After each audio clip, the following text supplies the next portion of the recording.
Good morning students. बेटा, आज हमने गुडविल को वैल्यू करने का नेक्स्ट मेथड करना है, that is weighted average profit method. कल हमने एवरेज प्रॉफिट मेथड स्टार्ट किया था। उसके 2 सब मेथड्स थे। फर्स्ट मेथड जो हमने कल किया, सिंपल एवरेज प्रॉफिट मेथड। आज नेक्स्ट मेथड हम करेंगे वेटेड एवरेज प्रॉफिट मेथड। ठीक है, तो पेज नंबर अपनी बुक का 2.10 ओपन कर लीजिए। Topic is weighted average profit method. इसमें देखिए क्या लिखा हुआ है। Under weighted average profit method, profit for each year is multiplied with the weight assigned to each year to determine the product। बोल रहे हैं कि आपने क्या करना है, आपको ईच ईयर का प्रॉफिट दिया होगा, आपने उस प्रॉफिट को मल्टीप्लाई करना है जो भी आपने उसको वेट असाइन किया है। ठीक है, मल्टीप्लाई करके आपके पास क्या आएगा, प्रोडक्ट आएगा। प्रोडक्ट किसका आएगा, प्रॉफिट मल्टीप्लाई बाय वेट्स। ठीक है, the product as well as weights are total. उसके बाद आपने क्या करना है, प्रोडक्ट का टोटल करना है और वेट्स का टोटल करना है। Clear. Product total is divided by the total of weights. उसके बाद हमने क्या करना है, टोटल करेंगे प्रोडक्ट का, उसको डिवाइड कर देंगे वेट के टोटल के साथ, तो हमारे पास क्या आ जाएगा, वेटेड एवरेज प्रॉफिट। ठीक है, उसके बाद हमने क्या करना है, वेटेड एवरेज प्रॉफिट को मल्टीप्लाई करना है नंबर ऑफ़ ईयर्स परचेज के साथ, फिर हमारे पास आ जाएगा वैल्यू ऑफ गुडविल। ठीक है, बाकी आगे देखिए, आपको स्टेप्स दिए हुए हैं, आपने किस तरह से गुडविल को वैल्यू करना है। स्टेप फर्स्ट क्या है, calculate normal profit.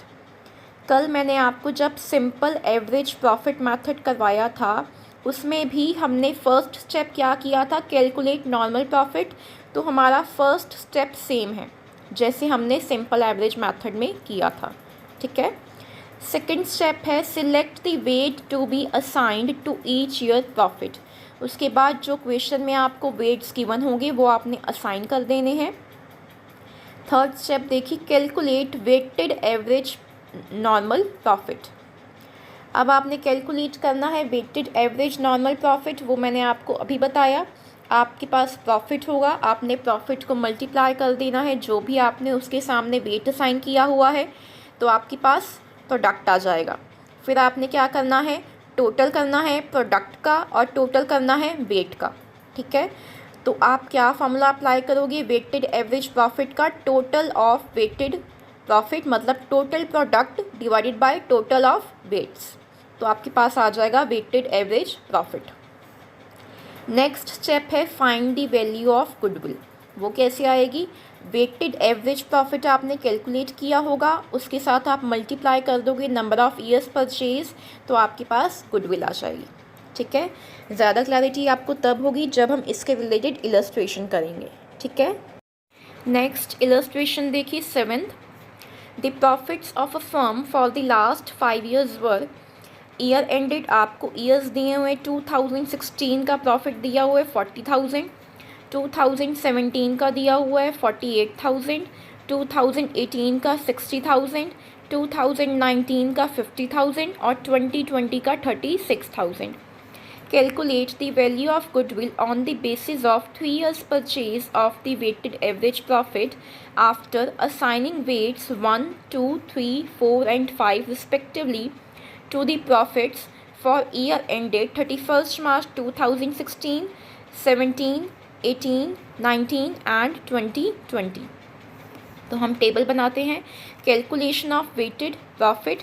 First column बनाएंगे ईयर एंडेड का, तो वहाँ पे हम ईयर्स मेंशन कर देंगे, 31st March 2016, 2017, 2018, 2019 and 2020। Second column हम बनाएंगे प्रॉफिट का, तो 2016 का प्रॉफिट आपको दिया हुआ है 40,000, 2017 का दिया हुआ है 48,000, 2018 का दिया हुआ है 60,000, 2019 का दिया हुआ है 50,000, 2020 का दिया हुआ है 36,000। थर्ड कॉलम हम बनाएंगे वेट्स का। तो हमें क्वेश्चन में बोला हुआ है हमने क्या असाइन करने हैं वेट्स, 1 2 3 4 एंड 5। तो वो हम लिख देंगे।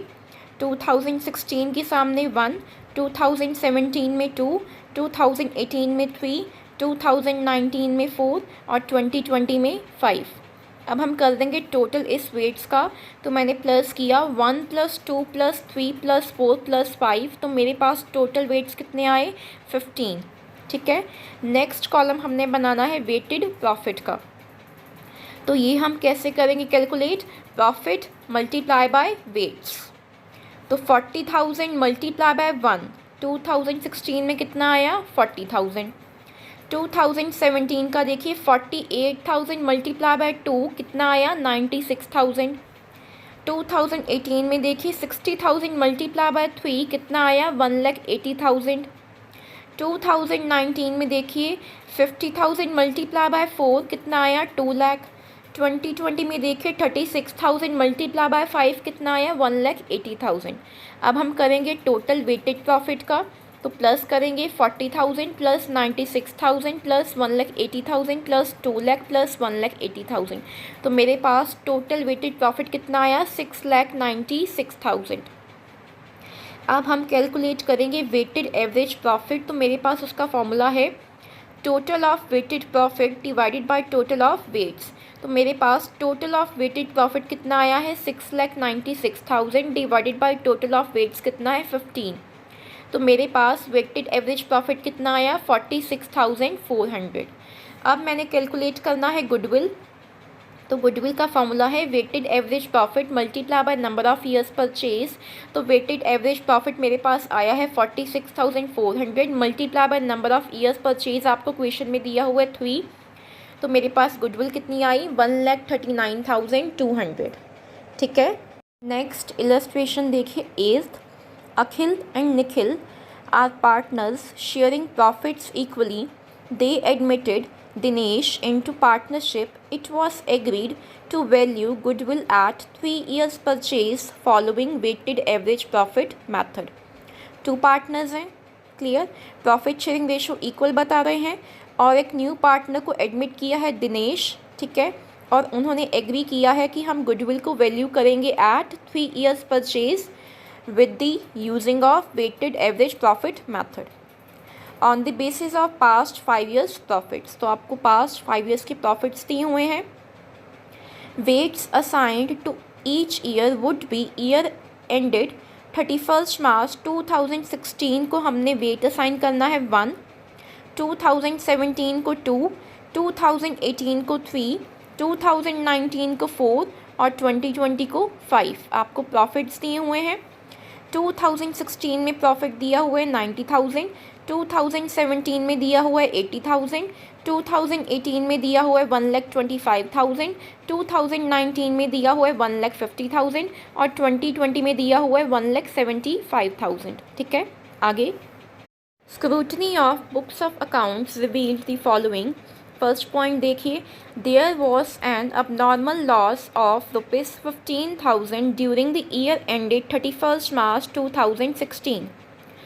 क्या दिया हुआ है, abnormal लॉस दिया हुआ है 15,000, किस ईयर के रिलेटेड, 31st March 2016 के रिलेटेड। तो 31st March 2016 में मुझे प्रॉफिट दिया हुआ है 90,000, उसमें मैं प्लस कर दूंगी abnormal लॉस कितना, 15,000। आगे सेकेंड पॉइंट देखिए, there was an abnormal gain of ₹10,000 during the year ended 31st March 2018। क्या दिया हुआ है आपको, abnormal गेन दिया हुआ है, किस ईयर के रिलेटेड, 31st March 2018 के रिलेटेड। तो 31st March 2018 में आपको प्रॉफिट दिया हुआ है 1,25,000, तो उसमें से हम माइनस कर देंगे abnormal गेन 10,000। ठीक है, आगे थर्ड पॉइंट देखिए, closing stock as on 31st March 2019 was overvalued by 15,000।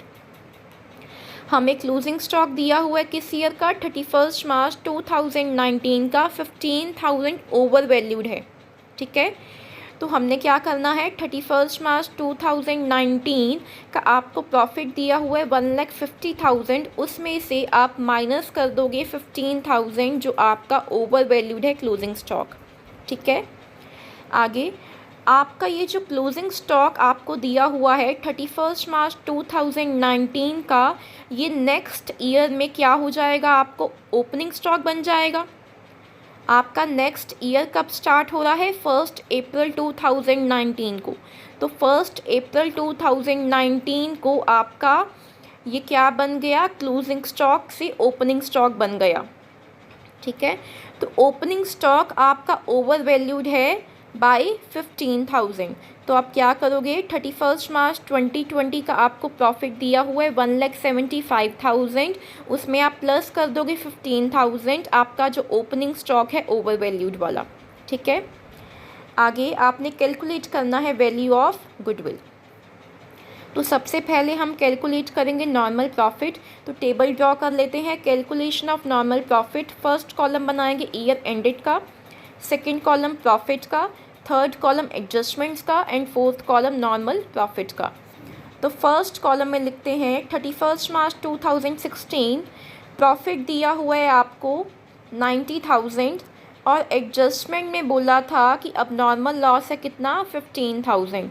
तो एडजस्टमेंट में आ जाएगा 15,000 और नॉर्मल प्रॉफिट कैसे आएगा, आपने अपने प्रॉफिट में प्लस करनी है अब नॉर्मल लॉस। तो 90,000 प्लस 15,000 मेरे पास नॉर्मल प्रॉफिट कितना आया, 1,05,000। ठीक है, आगे सेकेंड ईयर है आपका 31 मार्च 2017 प्रॉफिट आपको दिया हुआ है 80,000, कोई एडजस्टमेंट नहीं है, एडजस्टमेंट में नील आ जाएगा और नॉर्मल प्रॉफिट में कितना आ जाएगा, 80,000।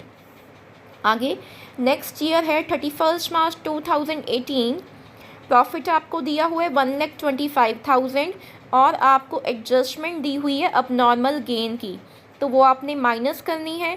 तो आप एडजस्टमेंट वाले कॉलम में 10,000 लिख दोगे विद ब्रैकेट्स। ठीक है, नॉर्मल प्रॉफिट कैसे आएगा, अपने प्रॉफिट में से आपने माइनस करना है अब नॉर्मल गेन। तो 1,25,000 में से मैंने माइनस किया 10,000, तो मेरे पास नॉर्मल प्रॉफिट कितना आया, 1,15,000। आगे नेक्स्ट ईयर आपको दिया हुआ है 31 मार्च 2019 प्रॉफिट आपको दिया हुआ है 1,50,000। थर्ड एडजस्टमेंट दी थी कि क्लोजिंग स्टॉक आपको दिया हुआ है ओवर वैल्यूड है आपका 15,000।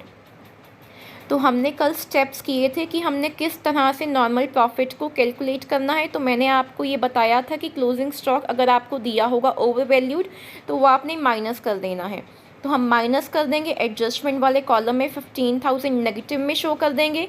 तो मेरे पास नॉर्मल प्रॉफिट अब कितना आया, 1,50,000 माइनस 15,000 नॉर्मल प्रॉफिट आया मेरे पास 1,35,000। ठीक है, आगे आपको नेक्स्ट ईयर दिया हुआ है 31 मार्च 2020 प्रॉफिट आपको दिया हुआ है 1,75,000।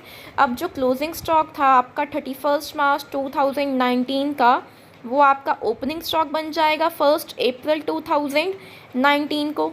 ठीक है, अब वो आपका ओवर वैल्यूड है बाय 15,000। तो ये भी मैंने आपको बताया था कि अगर आपको ओपनिंग स्टॉक दिया होगा ओवर वैल्यूड तो वो आपने प्लस करना है। तो आप एडजस्टमेंट में लिख दो 15,000। अब आपके पास नॉर्मल प्रॉफिट कितना आ जाएगा, 1,75,000 प्लस 15,000 1,90,000 आ जाएगा आपके पास नॉर्मल प्रॉफिट। ठीक है, अब आप कैलकुलेट करोगे वेटेड प्रॉफिट। तो टेबल बनाते हैं next, calculation of weighted profit. First column बनेगा ईयर एंडेड का, सेकंड कॉलम नॉर्मल प्रॉफिट का, थर्ड कॉलम वेट्स का और फोर्थ कॉलम वेटेड प्रॉफिट्स का। तो फर्स्ट कॉलम में लिख लेते हैं ईयर्स 31 मार्च 2016, 2017, 2018, 2019 एंड 2020। अब आपने अपने प्रीवियस टेबल में आपने कैलकुलेट किया था नॉर्मल प्रॉफिट, तो वो लिख देंगे प्रॉफिट वाले कॉलम में 1,05,000, 80,000, 1,15,000, 1,35,000 और 1,90,000। नेक्स्ट कॉलम हमने बनाया है वेट्स का। तो क्वेश्चन में आपको बताया था 2016 को हमने 1 लिखना है, 2017 को 2, 2018 को 3, 2019 को 4 और 2020 को 5। अब हम टोटल कर देंगे वेट्स का। तो 1 + 2 + 3 + 4 + 5 मेरे पास टोटल वेट्स कितने आ गए, 15। आगे हमने कैलकुलेट करना है वेटेड प्रॉफिट। तो उसका फॉर्मूला मेरे पास प्रॉफिट मल्टीप्लाई बाय वेट्स। तो फर्स्ट 2016 का देखिए 1,05,000 मल्टीप्लाई बाय 1, मेरे पास वेटेड प्रॉफिट कितना आया 1,05,000। आगे 2017 का देखिए 80,000 मल्टीप्लाई बाय 2 कितना आया वेटेड प्रॉफिट 1,60,000। 2018 का देखिए 1,15,000 मल्टीप्लाई बाय 3 वेटेड प्रॉफिट कितना आया 3,45,000। 2019 में देखिए 1,35,000 मल्टीप्लाई बाय 4 वेटेड प्रॉफिट कितना आया 5,40,000। 2020 का देखिए 1,90,000 मल्टीप्लाई बाय 5 वेटेड प्रॉफिट कितना आया 9,50,000। तो अब हम करेंगे टोटल वेटेड प्रॉफिट का, तो 1,05,000 प्लस 1,60,000 प्लस 3,45,000 प्लस 5,40,000 प्लस 9,50,000, मेरे पास टोटल वेटेड प्रॉफिट कितना आया 21 लाख। अब हमने कैलकुलेट करना है वेटेड एवरेज प्रॉफिट, तो उसका फॉर्मूला मेरे पास total of weighted profit divided by total of weights. तो टोटल ऑफ वेटेड प्रॉफिट मेरे पास आया 21 lakh divided by total of weights है 15, तो मेरे पास वेटेड एवरेज प्रॉफिट कितना आया 1,40,000। ठीक है। वैल्यू ऑफ गुडविल का फॉर्मूला है मेरे पास weighted average profit multiply by number of years purchase. तो वेटेड एवरेज प्रॉफिट है मेरे पास 1,40,000 multiply by number of years purchase, आपको क्वेश्चन में दिया हुआ है 3, तो मेरे पास वैल्यू ऑफ गुडविल कितनी आ गई 4,20,000। ठीक है। नेक्स्ट इलस्ट्रेशन देखिए, illustration number 9। Sahil and Anupam are partners sharing profits in the ratio of 3:2. They admit Amit into partnership. It was agreed to value goodwill at 3 years purchase on the basis of weighted average profit of the past 5 years. 2 partners हैं Sahil and Anupam, profit sharing ratio आपको दी हुई है 3:2। एक new partner admit हो रहा है अमित, और उन्होंने एग्री किया है कि हम गुडविल को वैल्यू करेंगे at 3 years purchase on the basis of weighted average profit of the past 5 years. Weights being assigned to each year were 31st March 2016 1, 2017 को 2 असाइन करना है हमने, 2018 को 3, 2019 को 4 एंड 2020 को 5। आपको प्रॉफिट्स दिए हुए हैं। 2016 में प्रॉफिट है 1,80,000, 2017 में 1,60,000, 2018 में 2,50,000, 2019 में 3 लाख और 2020 में 3,50,000। Scrutiny of books of account revealed that an abnormal gain of ₹20,000 was earned in the year ended 31st March 2017.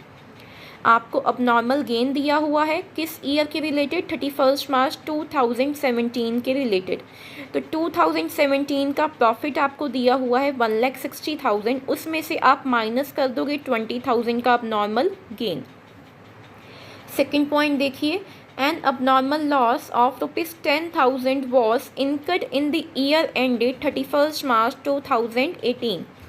आपको abnormal लॉस दिया हुआ है 31st मार्च 2018 में जो इनकर हुआ था, तो आपको 2018 का प्रॉफिट दिया हुआ है 2,50,000, उसमें आप प्लस कर दोगे abnormal लॉस 10,000। थर्ड पॉइंट देखिए, expense of ₹50,000 incurred to overhaul a machinery on 1st April 2018 was debited to profit and loss account instead of being debited to machinery account. Overhaul का meaning है repair करवाना। ठीक है। हमने क्या किया, 50,000 का एक्सपेंस किया मशीनरी को रिपेयर करवाने के लिए या फिर उसका एक पीस ऑफ पार्ट परचेज करने के लिए। ओवरहॉल का मीनिंग रिपेयर भी हो सकता है और एक पीस ऑफ पार्ट हमने मशीन का परचेज भी किया हो सकता है। ठीक है। तो उसको हमने कहाँ पे ट्रीट कर दिया, प्रॉफिट एंड लॉस अकाउंट में ट्रीट कर दिया, जबकि वो कहाँ पे जाना था, मशीनरी अकाउंट में जाना था वो। ठीक है। मेरा वो कैपिटल एक्सपेंडिचर था, मैंने अपने कैपिटल एक्सपेंडिचर को क्या ट्रीट कर दिया, रेवेन्यू एक्सपेंडिचर ट्रीट कर दिया। तो इसको अब मैं करेक्ट करूँगी, क्या करूँगी, 50,000 मैंने प्लस करना है। आप नीचे वर्किंग नोट देखिए इसका। Calculation of adjustment to profit for the year ended 31st March 2019। क्या दिया है, capital expenditure wrongly treated as revenue expenditure. मैंने आपको बताया था, जब मैंने आपको स्टेप्स बताए थे कि हमने किस तरह से नॉर्मल प्रॉफिट कैलकुलेट करना है, तब मैंने आपको बताया था कि अगर हम कोई कैपिटल एक्सपेंडिचर को रेवेन्यू एक्सपेंडिचर ट्रीट कर देते हैं गलती से, तो उसको हमने क्या करना है, प्लस करना है अपने प्रॉफिट में। तो हम 50,000 क्या कर देंगे, प्लस कर देंगे। ठीक है, उसके बाद आगे देखिए क्या लिखा है, depreciation is charged on machinery at 20% on return down value method. आपने डेप्रीसिएशन चार्ज करनी है मशीनरी के ऊपर 20%। ठीक है, तो हमें और कोई तो कॉस्ट दी नहीं हुई मशीनरी की, एक यही कॉस्ट दी हुई है 50,000। ठीक है, तो हम इसके ऊपर ही डेप्रीसिएशन चार्ज करेंगे according to the return down value method. ठीक है, तो हम डेप्रीसिएशन चार्ज करते हैं at the end of the year. तो ईयर का एंड हो रहा है हमारा 31 मार्च 2019 को। ठीक है, तो 50,000 पे 20% मेरे पास कितना आया, 10,000। तो ये डेप्रीसिएशन हमने माइनस करनी है, तो माइनस कर देंगे depreciation at 20% on 50,000 being depreciation on 50,000 कितना, 10,000। ठीक है, 50,000 का 20% मेरे पास कितनी डेप्रीसिएशन आई, 10,000, वो मैंने माइनस कर देनी है। आगे फोर्थ पॉइंट देखिए, closing stock as on 31 March 2019 was undervalued by 20,000। आपको क्लोजिंग स्टॉक दिया हुआ है 31 मार्च 2019 के रिलेटेड अंडर वैल्यूड है। मैंने आपको बताया था अगर कोई क्लोजिंग स्टॉक आपको दिया होगा अंडर वैल्यूड होगा तो वो हमने क्या करना है, प्लस कर देना है। तो 2019 के प्रॉफिट में हम एक ये भी प्लस करेंगे 20,000 का क्लोजिंग स्टॉक जो अंडर वैल्यूड है, तो प्लस कर देंगे closing stock being undervalued reduce the profit by that much amount hence to be added to profit for the year 20,000। ठीक है, तो अब देखिए 50,000 का मैंने प्लस किया, जो मैंने ट्रीट कर दिया था गलती से रेवेन्यू एक्सपेंडिचर, प्लस करेंगे जो अंडर वैल्यू क्लोजिंग स्टॉक है मेरे पास, प्लस करके क्या फिगर आई, 70,000। 70,000 में से मैंने माइनस किया डेप्रीसिएशन 10,000, तो मेरे पास अब कितनी एडजस्टमेंट हुई, 60,000 की एडजस्टमेंट मैंने प्लस करनी है किस ईयर के प्रॉफिट में, 31 मार्च 2019 के प्रॉफिट में। ठीक है, उसके बाद अब देखिए फोर्थ पॉइंट अगेन क्या लिखा है, closing stock as on 31 March 2019 was undervalued by 20,000। अब आपका ये क्लोजिंग स्टॉक 31 मार्च 2019 में आपका क्लोजिंग स्टॉक है, 1 अप्रैल 2019 में ये आपका क्या बन जाएगा, ओपनिंग स्टॉक बन जाएगा। तो अब आपका ओपनिंग स्टॉक अंडर वैल्यूड हो गया है 20,000 के साथ, तो आप क्या करोगे, 31 मार्च 2020 के प्रॉफिट में से आप 20,000 माइनस कर दोगे। ठीक है, और क्या माइनस करोगे, डेप्रीसिएशन भी जाएगी। अब 2019 में आपने डेप्रीसिएशन कैलकुलेट की, वो आपके पास आई थी 10,000। अब नेक्स्ट ईयर भी तो जाएगी डेप्रीसिएशन, नेक्स्ट ईयर कौन सा, 31 मार्च 2020 में भी डेप्रीसिएशन आप माइनस करोगे। तो अब आप डेप्रीसिएशन कैसे माइनस करोगे, 50,000 आपकी कॉस्ट प्राइस थी, उसमें से आप पहले डेप्रीसिएशन माइनस करो आपने जो 2019 में प्रोवाइड की है 10,000। अब आपके पास फिगर आई 40,000, 40,000 आपके पास आई है रिटर्न डाउन वैल्यू। बोला है ना आपने डेप्रीसिएशन चार्ज करनी है 20% ऑन रिटर्न डाउन वैल्यू। तो हमने 11th क्लास में डेप्रीसिएशन का चैप्टर किया हुआ है, आपको आता है आपने किस तरह से रिटर्न डाउन वैल्यू कैलकुलेट करनी है। तो 50,000 में से मैंने पहले माइनस की डेप्रीसिएशन 10,000 जो आपने 31 मार्च 2019 में प्रोवाइड की थी, वो माइनस करके आपके पास रिटर्न डाउन वैल्यू कितनी आई, 40,000। तो अब 40,000 पे जाएगी आपकी डेप्रीसिएशन 20%, तो वो मेरे पास आई 8,000। ठीक है, तो 8,000 भी आपने क्या करना है, माइनस करना है। ठीक है, तो आपकी 31 मार्च 2020 में 2 एडजस्टमेंट्स माइनस होगी, एक तो होगी आपकी डेप्रीसिएशन 8,000 की, और एक होगा आपका ओपनिंग स्टॉक जो अंडर वैल्यूड है कितना, 20,000। तो टोटल कितना आपने माइनस करना है, 28,000। ठीक है, तो अब हम कैलकुलेट करेंगे वैल्यू ऑफ गुडविल। तो हम सबसे पहले टेबल बनाएंगे calculation of normal profit and weighted profit. अब इस इलस्ट्रेशन में इन्होंने क्या किया है, कंबाइंड टेबल बना दिया है नॉर्मल प्रॉफिट और वेटेड प्रॉफिट का। आप ऐसे भी कर सकते हो, अगर ऐसे नहीं करना तो आप अलग से भी टेबल बना सकते हो, जैसे हमने इलस्ट्रेशन 8th में किया था। ठीक है, तो फर्स्ट कॉलम बनेगा ईयर एंडेड का, सेकंड कॉलम प्रॉफिट का, थर्ड कॉलम एडजस्टमेंट का, फोर्थ कॉलम नॉर्मल प्रॉफिट का, फिफ्थ कॉलम वेट्स का और लास्ट कॉलम वेटेड प्रॉफिट का।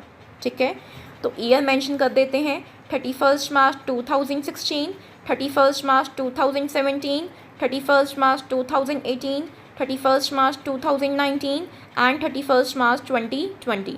प्रॉफिट्स लिख देंगे 1,80,000, 1,60,000, 2,50,000, 3 लाख और 3,50,000। ठीक है, 2016 में कोई एडजस्टमेंट नहीं थी तो नील आ जाएगा और नॉर्मल प्रॉफिट कितना आ जाएगा 1,80,000। ठीक है, 2017 के रिलेटेड आपको अब नॉर्मल गेन दिया हुआ है, वो हम माइनस करते हैं। तो एडजस्टमेंट वाले कॉलम में हम 20,000 माइनस कर देंगे, ब्रैकेट्स में शो करेंगे। तो नॉर्मल प्रॉफिट कितना आया 1,60,000 माइनस 20,000, 1,40,000 आ गए नॉर्मल प्रॉफिट। आगे 2018 में आपको अब नॉर्मल लॉस की इन्फॉर्मेशन दी हुई है, तो वो लिख देंगे एडजस्टमेंट में 10,000 प्लस में। तो अब नॉर्मल प्रॉफिट कितना आया 2,50,000 प्लस 10,000 नॉर्मल प्रॉफिट आया मेरे पास 2,60,000। आगे 2019 का आपको प्रॉफिट दिया हुआ है 3 लाख और मैंने आपको इसका वर्किंग नोट डिपिक्ट करवा दिया था।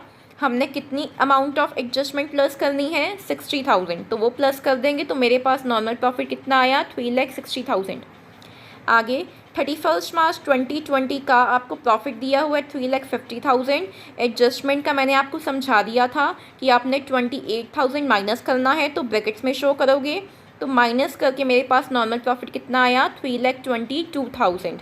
अब हमने वेट्स असाइन करने हैं, तो वेट्स बोला था आपने 2016 को 1 देना है, 2017 को 2, 2018 को 3, 2019 को 4 और 2020 को 5। ठीक है, अब हम वेट्स का टोटल कर लेंगे 1 + 2 + 3 + 4 + 5। मेरे पास टोटल ऑफ वेट्स कितने आए 15। नेक्स्ट कॉलम है वेटेड प्रॉफिट का, तो वो कैसे आएगा normal profit multiply by weights. तो 2016 में कितना आया 1,80,000 मल्टीप्लाई बाय 1 कितना आया वेटेड प्रॉफिट 1,80,000। 2017 में देखिए 1,40,000 मल्टीप्लाई बाय 2 वेटेड प्रॉफिट कितना आया 2,80,000। 2018 में देखिए 2,60,000 मल्टीप्लाई बाय 3 वेटेड प्रॉफिट कितना आया 7,80,000। 2019 में देखिए 3,60,000 मल्टीप्लाई बाय 4 वेटेड प्रॉफिट कितना आया 14,40,000। लास्ट देखिए 3,22,000 मल्टीप्लाई बाय 5 वेटेड प्रॉफिट कितना आया 16,10,000। अब हम करेंगे टोटल वेटेड प्रॉफिट का, तो 1,80,000 प्लस 2,80,000 प्लस 7,80,000 प्लस 14,40,000 प्लस 16,10,000 मेरे पास टोटल कितना आया वेटेड प्रॉफिट का 42,90,000। ठीक है, अब हम कैलकुलेट करेंगे वेटेड एवरेज प्रॉफिट, तो उसका फॉर्मूला है मेरे पास total of weighted profit divided by total of weights. तो टोटल वेटेड प्रॉफिट्स मेरे पास कितने आए हैं 42,90,000 divided by total of weights है 15, तो मेरे पास वेटेड एवरेज प्रॉफिट कितना आया 2,86,000। अब मैंने कैलकुलेट करना है वैल्यू ऑफ गुडविल, तो उसका फॉर्मूला है मेरे पास weighted average profit multiply by number of years purchase. तो वेटेड एवरेज प्रॉफिट है मेरे पास 2,86,000 मल्टीप्लाई बाय 3, मेरे पास वैल्यू ऑफ गुडविल कितनी आई 8,58,000। ठीक है, नेक्स्ट इलस्ट्रेशन देखिए, illustration number 10th। Calculate the goodwill of a firm on the basis of 3 years purchase of the weighted average profit of the last 4 years। Profit of these 4 years ended 31 March were 2017 में आपको profit दिया हुआ है 40,400, 2018 में 49,600, 2019 में 40,000 और 2020 में 60,000। The weights assigned to each year ended 31 March 2017 को आपने वेट असाइन करना है 1, 2018 को 2, 2019 को 3 और 2020 को 4. You are provided with the following additional information on 31st March 2019. A major plant repair was undertaken for 12,000 which was charged to revenue. The said sum is to be capitalized for goodwill calculation subject to adjustment for depreciation of 10% per annum on reducing balance method. Same point है जो हमने previous illustration number 9 में किया. हमने plant को repair करवाया और उसको हमने कहाँ पे चार्ज कर दिया, रेवेन्यू एक्सपेंडिचर हमने उसको ट्रीट कर दिया, जबकि वो हमारा क्या था, कैपिटल एक्सपेंडिचर था. ठीक है, और उसके ऊपर आपने डेप्रिसिएशन भी चार्ज करनी है, कितनी, 10%. ठीक है, तो 10% आपने डेप्रिसिएशन चार्ज करनी है on reducing balance method. It means return down value method के अकॉर्डिंग आपने डेप्रिसिएशन चार्ज करनी है. तो ये सारा पॉइंट सिमिलर है, बिल्कुल सेम है जैसे हमने इलस्ट्रेशन नंबर 9 में किया था. आगे, The closing stock for the year ended 31st March 2018 was overvalued by 4800. ये भी आपको पता है, आपने इसको क्या ट्रीट करना है, सिखाया हुआ है मैंने, प्रीवियस इलस्ट्रेशंस में भी करवाया हुआ है मैंने. लास्ट पॉइंट देखिए, to cover management cost and annual charge of ₹9600 should be made for the purpose of goodwill valuation. सारे पॉइंट्स आपको, सारे पॉइंट्स की अंडरस्टैंडिंग है. एक ये नया पॉइंट है, ये मैं आपको बता देती हूँ आपने क्या करना है, बाकी इलस्ट्रेशन आप खुद से करोगे. ठीक है, क्या लिखा है, to cover management cost and annual charge of 9600 should be made for the purpose of goodwill valuation. मैंने जब आपको स्टेप्स करवाए थे कि आपने कैसे नॉर्मल प्रॉफिट को कैलकुलेट करना है, तो मैंने आपको बताया था कि अगर कोई मैनेजमेंट कॉस्ट दी होगी तो वो हमने क्या कर देनी है, माइनस कर देनी है. ठीक है, अब यहाँ पे क्या लिखा हुआ है, एनुअल चार्ज ऑफ 9600. तो मैनेजमेंट कॉस्ट दी हुई है, एवरी ईयर आप चार्ज करोगे 9600. ठीक है, तो आपके पास 4 ईयर की प्रॉफिट दिए हुए हैं. ठीक है, तो आप उसमें से एवरी ईयर माइनस कर दोगे एनुअल मैनेजमेंट कॉस्ट कितनी, 9600. ठीक है, बाकी जो आपको एडजस्टमेंट्स दी हुई हैं वो आपको आती हैं पहले से, आप खुद से अटैम्प्ट करोगे. क्लियर, ये इलस्ट्रेशन आपका होमवर्क है, कोई प्रॉब्लम होगी तो पूछ लेना. ठीक है, थैंक यू.